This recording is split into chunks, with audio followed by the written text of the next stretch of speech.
What is the ceiling for Zach Benson? Let's take a look at his play recently on the top line. Try to go through some of the numbers. I've got a couple of plays to break down on Benson as well. Want to focus in on a very exciting member of this team who is a little hard to figure out for the future. That's coming up here on the Locked On Sabres podcast.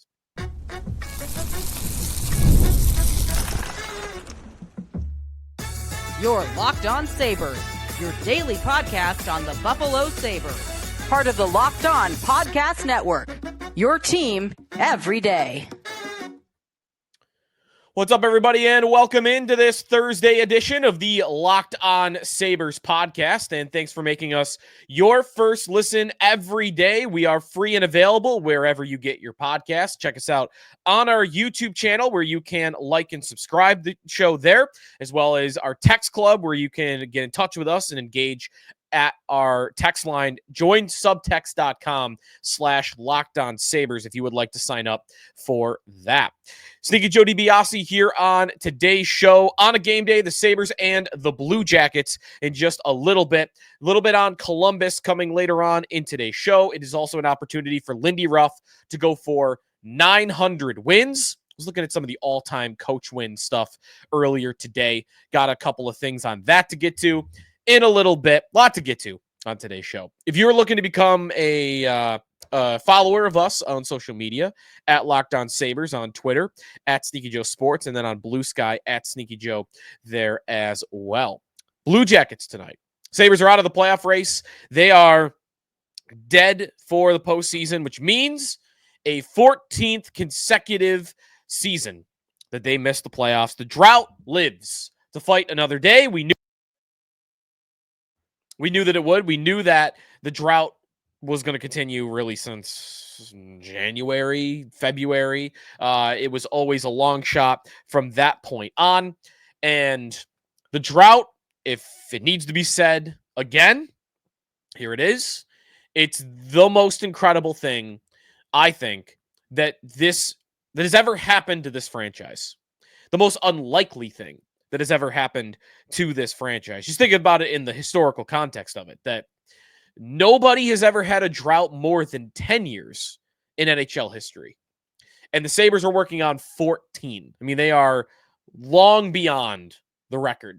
And should I say no end in sight? Maybe there is an end in sight. You know, if we look at how they've played lately, maybe you feel a little bit more confident in that for next year. But the drought is unbelievable. And there are no shortage of ways to describe how unbelievable and how long it has been, whether it's that the last Sabre playoff game was on Versus, or that this playoff, they've never made it with this playoff format, or that Atlanta was in the NHL the last time that they made the playoffs, or that Mike Modano's played a playoff game more recently than the Buffalo Sabres have is a good one that I like to point to.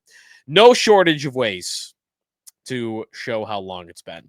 So here's to hoping, though, that this is it. This is the last year that we have to see them not make it.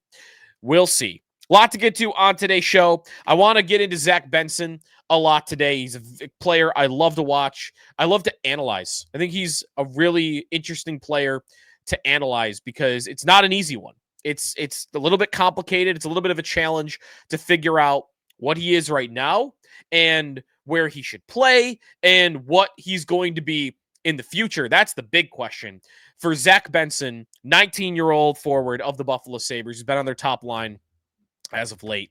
And let's get into it. I got a couple of plays to break down on Benson. Like I said, he is a guy that, you know, I like the numbers. I like looking at the numbers on him. He's the guy I like watching play.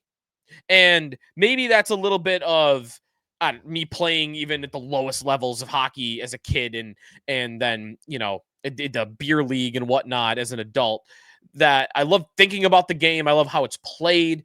And I love the players that have that high hockey IQ that can outthink the opponent, that you could just see the processing of the game being just a little bit higher. I heard, actually, if you're a basketball fan, LeBron James has this podcast, Mind the Game.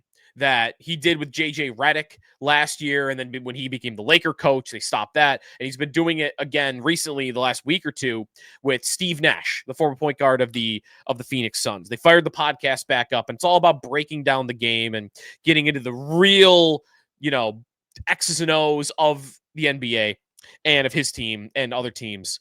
And I heard LeBron go on for like 5 to 10 minutes about processing speed in the game and how he was saying this is probably true in all sports, but it's definitely true in his, that it's so critically underrated how important processing speed is to your sport. That is how quickly you get to in the NBA, to a play, to an opening, a gap, a loose ball, where a rebound is going. And I was thinking about Benson when he was talking about this. Honestly, he was talking about Rajon Rondo, who has a super high processing speed in the NBA and had one before he retired. And I was thinking about Benson. I was just thinking about Benson a lot for this point, about processing speed.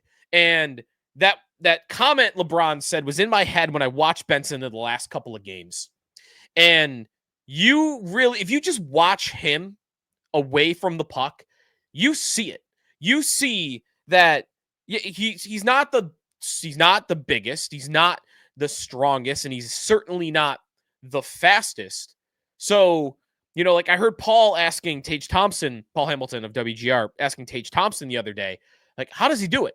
How does he do it? How does he get to these areas, win these battles to create plays? Against the Bruins the other day, broke down the play of him attracting all this attention from the Bruins and winning a battle between two Bruin defensemen and poking the puck free to get it to Thompson for an empty net. And what Thompson said, and I don't want to tell him he's wrong. I'm not going to say that. But what Thompson's answer was it's Benson's will. His will to win that battle. He wanted it more. And I'm not saying that's wrong. It's probably also right. But I watched that play back, and this is where I feel like I want to take LeBron's point and apply it here. That processing speed is underrated here, and maybe it can be just some might just file it under the umbrella of the guy's will to win, the guy's will to win a battle. It's not just that. It's also the right way to play that certain play hit his brain before it hit the other guy. And in this certain instance against Boston, you did see Benson turn his hips and get into a certain position that the rebound was going to bounce off the goaltender, and he was already in the space he needed to be in. He got there first. So, yes, he also has to hold himself firm and win the battle, but he got to the spot first. And that's why he has better positioning than both Bruin defensemen, and that's why he is able to win that battle. I got two other examples of Benson's processing speed that I want to put on display here.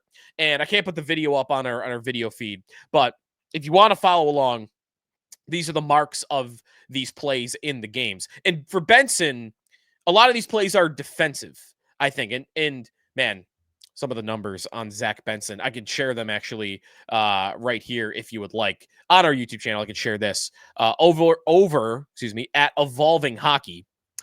Benson, I like to reference the goals above replacement numbers on their player cards over at Evolving Hockey and how good a certain player is doing offensively and defensively compared to their league mates. Well, where's Zach Benson since the last time we've looked at this? Goals above replacement, he is in the 99th percentile defensively in the NHL. 99th percentile. One of the best defensive players in hockey. And this is a little bit of an example of this. Benson, on this one play that I want to break down, this is the Carolina game, Sabres' last game, at the 8:15 mark. This does not turn into a goal. It also shows off a little bit of the weakness that Benson has in his game. This is the 8:15 mark of the first period. This is a scoreless hockey game. Kochetkov leaves the puck behind the net for Brent Burns to come and get it. Burns is coming from, on your screen, he's coming from the left side on the far right end. So he's coming from the bench area around the left corner. Benson is coming up the middle, down the slot. So this puck's going to get left for Burns. And Benson, just playing it well, playing it right, knows Burns is going to come out the other side to where he's going. But he doesn't attack Burns. He doesn't try to make a hit. He doesn't try to attack the puck off of Burns' stick. What he does is he cuts it really close between the net and, well, like right to the post. And he goes around the side, but he doesn't, again, attack Burns. He makes Burns think. Like, he pulls up at the last second. He makes Burns, it's a game of chicken, almost, between Benson and Burns here. Benson makes Burns think he's going to come after him. So what does Burns do? He is going to hit this puck off the boards to get it around to his partner. But by the time he's made that decision, this is where, like, we are talking milliseconds maybe of a difference when it comes to processing speed that makes all the difference here. As the puck is leaving Burns' stick, Benson has already shifted his skates and his hips to go to where the pass is going.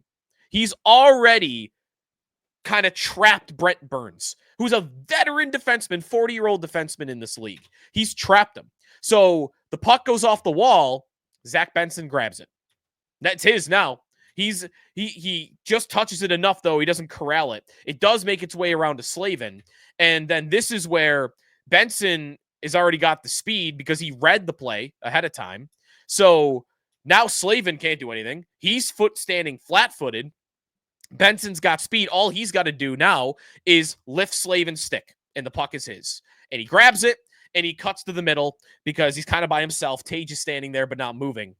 And then this is where the weakness of Benson's game comes in. He has now created for himself, with his defensive game, a quality scoring opportunity. Open wrist shot from the faceoff circle. And you watch the wrist shot, and Kochetkov has no problem with it whatsoever. It's just easy glove save, goes right down to the ice, and the Hurricanes are able to clear it away. You're seeing the strengths and the weaknesses of Benson's game in this one play. Him being just a split second faster at trapping a defenseman and then creating an opportunity for himself that he does not currently possess the skill to capitalize on. At least when he's by himself. He kind of has to play off a teammate and hope that there's someone there for a one-timer, and in this instance, there wasn't. The one other play that I want to break down, this does go into a goal, and this is where he has a teammate with him, and it works out. Zach Benson this is the 15:22 mark of the second period against Tampa Bay. And this is on the top line, and this is helping him out here, that Thompson's got the puck in neutral ice. This is 1-0 Tampa at this point. Thompson tries to clear it in. It goes off a skate, and it dribbles to the goaltender, Jonas Johansson. So Benson's coming into the zone with speed, and Johansson puts it off to the Tampa defenseman. The Tampa defenseman, 48, has his back to Zach Benson. Now, he was flipped around when the play came into his zone. He knows Benson's on his way, but he no longer has eyes on him. So now he grabs the puck, and he just doesn't pick it up cleanly enough. So this is another one of these split-second decisions and plays.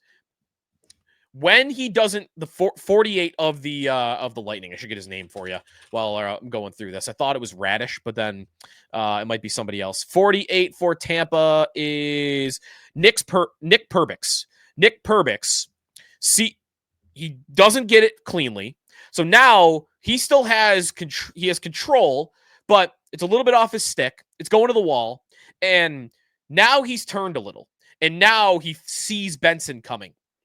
And if you freeze frame it at the 15-17 mark of the second period, now Perbix has his head up.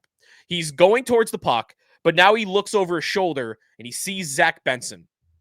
And Benson, because of his positioning, has made him think that he's going towards his inside shoulder to kind of meet Perbix at the wall between the defenseman and the blue line. That I'm going to force you to the wall. I'm going to kind of, I think he's making this defenseman think that Benson is just going to get to the wall and he's going to either hit him or he's going to throw himself against the boards, try to block it. So right as that happens, Perbix braces for that contact with Benson. And Benson, like with Burns a little bit, has shifted his skates already. When Perbix goes to make contact, Benson has kind of shifted. So now it's a little swim move that Benson makes. Watch what he does if you're watching along or if you want to check it out after. What Benson now does is he rolls his shoulders to the right to avoid that contact with Perbix so that he could get by him cleanly. And in the same motion, when he kind of straightens his shoulders back out, he lifts the stick at the same time, all in one motion. And in that point, now he's got the puck. And because he and Perbix were going in opposite directions, now he's got it cleanly and he doesn't have any pressure. He's got the puck by himself in the corner and he's able to pick his head up immediately. This is a defensive play that Benson has made on a defenseman because he was just a split second faster. And he knew the right play to make. He went in behind him instead of in front of him, and he stick lifted him and stole it. Well, the defenseman was thinking that Benson was going to go in front of him. And what does Benson do then? This is where he needs a teammate with him at the moment to capitalize, because now he's got his head up, and here comes Tage Thompson down Broadway. He puts it to Thompson, and it's a goal. That is Zach Benson to a T right now. He is going to be a split second faster than you. And yes, he has the will on top of it. And yes, he has that edge to him where he gets in other teammates' face or other teams' faces and starts stuff after whistles, and he'll defend teammates even too. He's got all of that as well. But these are just a couple of plays, and you can find them every night. Really. Watch any game and pick out any Benson shift, and you could probably find one or two plays like this where he's just a hair faster than his opponent. And that is how he is existing in the NHL right now. That's why he's here. These plays, because he piles them up. He stacks them on top of each other. Play after play after play like these, where he's just a hair faster. Because if he wasn't, he wouldn't be here. He's not fast enough. He's not strong enough. He's not enough good enough shooter. So all of this summarized is, to me, adding to a point that I make all the time. That is, I think if he gets stronger and he gets faster and he gets a better shot, the guy's got elite potential. I'm going to elite potential, star potential, all-star at least, Selke level. 99th percentile defensively. I think there is an elite player in there in Zach Benson, a Mark Stone level player on the wing. That to me is his ceiling. And I think he's got it in him, but he's got to get some of the physical stuff down. So Zach Benson, watch him tonight. When he plays against Columbus, watch him the rest of the season. The next time you see him, don't watch the puck. Take your eyes off the puck and just watch Benson and try to look for those little things he does positionally and defensive plays that you might not pick up on if you're just staring at the puck itself. Love this guy. Love watching this guy play hockey. When we come back, the Blue Jackets, kind of the story of their season. It's kind of a letdown here as the Sabres meet them tonight. And they're not out of it, but it could have been a cool story that I don't think we're going to get. So a little on Columbus and Lindy's chase for 900 when we come back here in the Locked On Sabres podcast.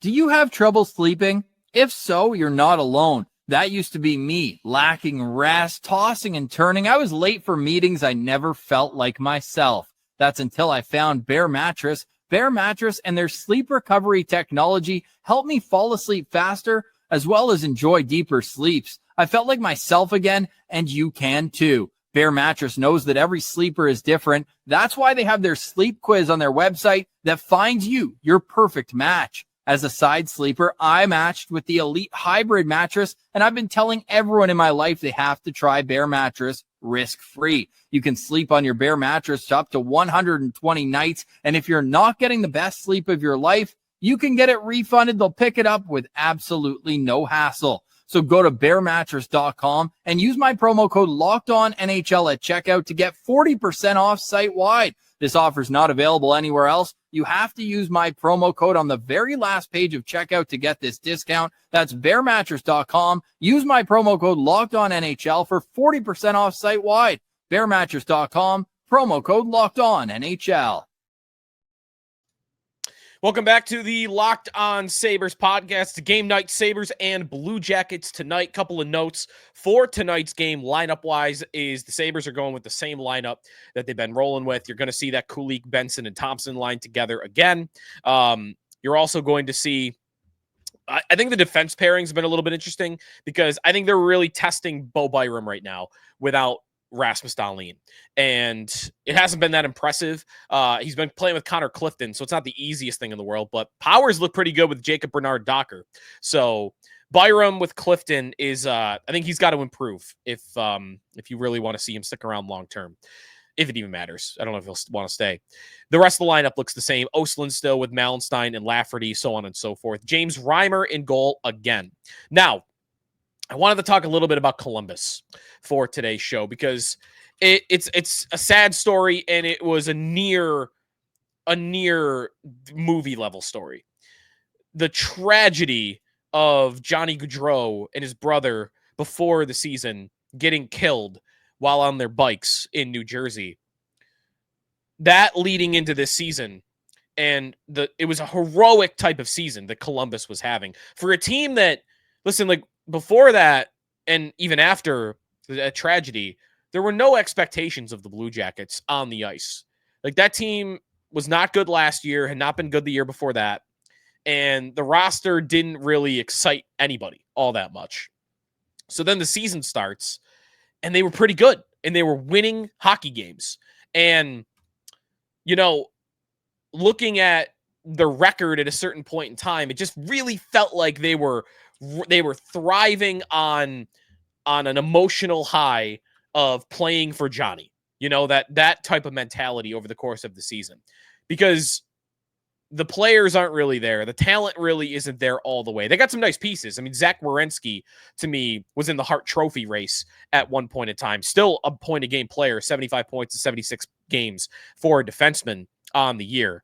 Marchenko's had a career year. Kent Johnson's been really good. Like, they've had a couple of guys that have been really strong for them, but it hasn't happened in net, and they don't have the depth, I think, to hold the thing together. And that's kind of what's happened. They have not had the depth to really hold this thing together. So they're not out of it. They're not out of it. Columbus right now, 8 points back of Montreal heading into tonight, but they only have 5 games to go. So, I mean, it's all but dead, right? They've got to win out. They've got to win out, and they need Montreal to lose all but one to have any sort of shot, and then you get down to tiebreakers. Right now at moneypuck.com, it's only a 0.3% chance for Columbus to make it. The East race is basically over. Montreal is at 98.1%, and the rest of that, 1.9% is split between the Islanders, the Red Wings, the Blue Jackets, and the Rangers. So they do not have a strong chance at all. And even though this season is going to end and they're not going to make it, just like hats off to Columbus, all the things they've done all year long for the Gaudreaus, keeping the parents involved, and they lead the team out on the ice at the Stadium Series, right? Super emotional at Ohio Stadium. The ceremonies they had early in the season as tributes to Johnny. By the way, I mean, his wife just had their baby. I mean, what a story. What a crazy, tragic story from the course of the year. I think Columbus did a great job all year long. And I think that team, when they play their final home game, should get a giant standing ovation, because even though they're not going to make it, they exceeded expectation. I mean, their over-under point total on the year was 65.5. They've already cleared it by 15. They're going to end up clearing it by at least 20. That is where where you could figure out what expectations were. A 65.5 point over-under, one of the lowest in hockey. In fact, I think it was the lowest in hockey. No, San Jose was the only team lower. So they had the second lowest over-under heading into the year, and they cleared it by far, and they gave their fans a really exciting run until this they ran out of gas at the end here. The Blue Jackets broke it since, but they had a 6-game losing streak at the beginning of March, and that's really what that did it. That did it for them. So some things to build on, though. I think they're an interesting team going forward. They are, to me, though, a team the Sabres should be better than next year. The Sabres, to me, do have more talent. I think they should be a better team next season. The things Columbus have to build on, Kent Johnson continuing to improve at 22 years old, Marchenko getting into his prime at 24 and having a 30-goal season, and then Werenski being square in the middle of his prime is one of the best defensemen in the world.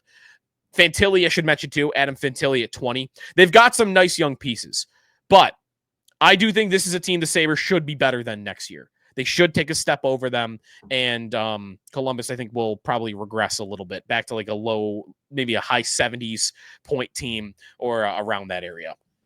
So for tonight's game, by the way, Merzlikins not going to play. He is dealing with an injury. Right now, that would mean, just double checking this right now to make sure this is correct, Daniil Tarasov should be the goalie for Columbus, but that's unconfirmed at this point in time. When we come back, the other thing about tonight's game that I want to get into is Lindy Ruff going for win number 900 on the season.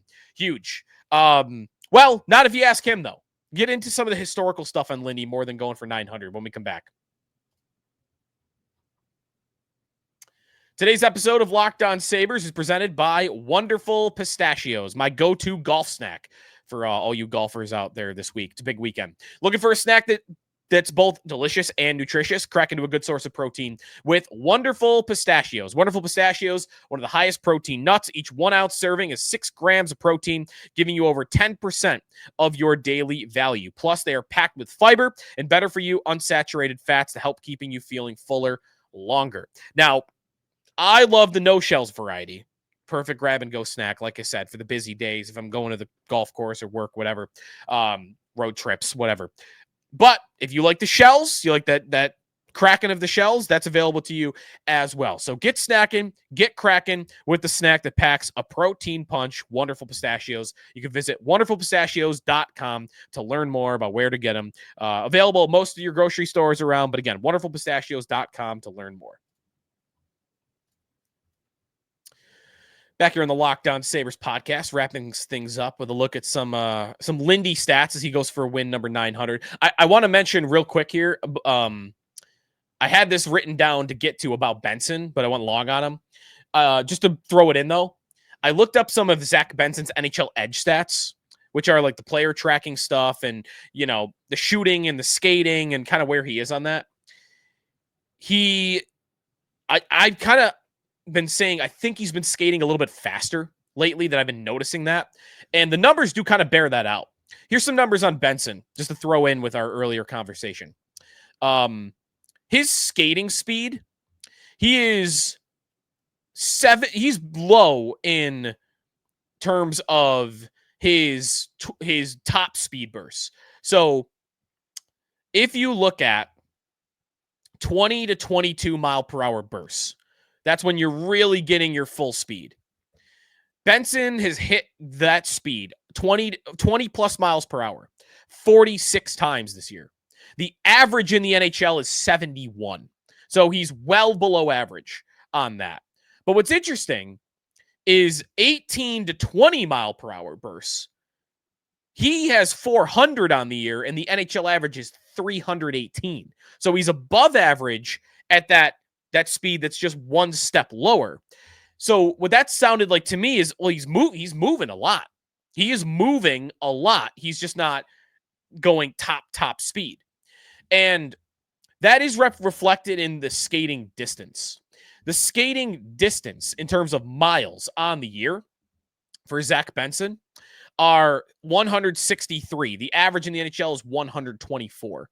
So he's well above average in how far he's moving, which means Benson's always moving around. And I think that kind of gets added into the equation of what we were talking about earlier with him, you know, being ahead of plays and whatnot.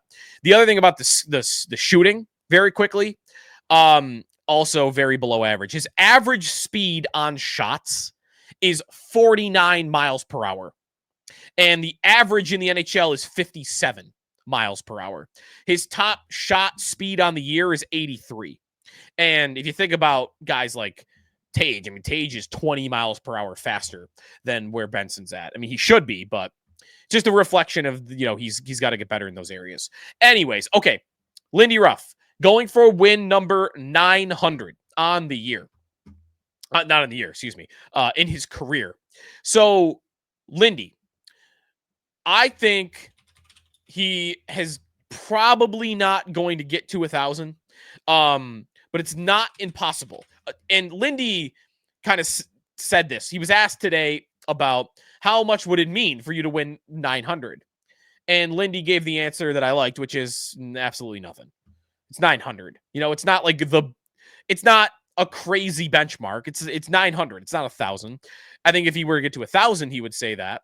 Now, for him to get to 1,000, by the way, he would have to probably coach 3 more seasons with the Buffalo Sabres, which is why I think it's less likely than not that he's going to get there. He'd have to have 2 unbelievable years back to back. That's how he would get there. The Sabres have to be like top 5 level team in the next 2 seasons for him to really get there. So probably not going to happen, but he's going to get to 900. Only the 5th coach in NHL history to get to number 900. He is going to get to 4th all time. He is 15 wins behind Barry Trotz. Now, he's also 15 wins behind Paul Maurice. But Maurice coaches Florida. That's a great team. Sabres right now are not. And Maurice is a younger man than Lindy. He is 58 years old while Lindy is 65. You have a 7-year age gap between the two. So Maurice has a long way to go still, probably. And he might be the only one that has a shot at tracking down Scotty Bowman, but he's still 300 wins away. So not yet. So Lindy for 4th all-time, likely, but probably not much higher given the longevity of his career that's left, unless he's got 3+ years to go. 900 wins, though. I mean, it is amazing to look at how much Lindy has coached. I mean, he's 5th all-time in wins. He's 3rd all-time in games coached. In NHL history, he's coached the 3rd most games ever. And we've talked about Lindy and what's ahead. There's more of that conversation after the year. He talked a couple weeks ago about wanting to get this right, made the car comparison that made me think he wants to be back at least 1 more year. And that's where I'd put my chips right now, that he'll be back next year, and then you take it from there.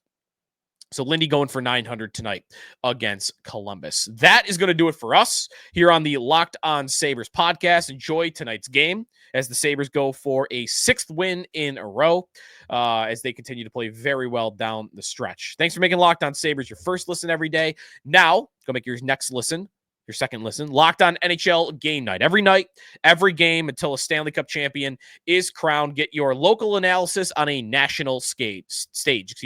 Find NHL Game Night on Locked On NHL or YouTube and wherever you get your podcast. We'll talk to you tomorrow here on the Locked On Sabres podcast, part of the Locked On Podcast Network, your team every day.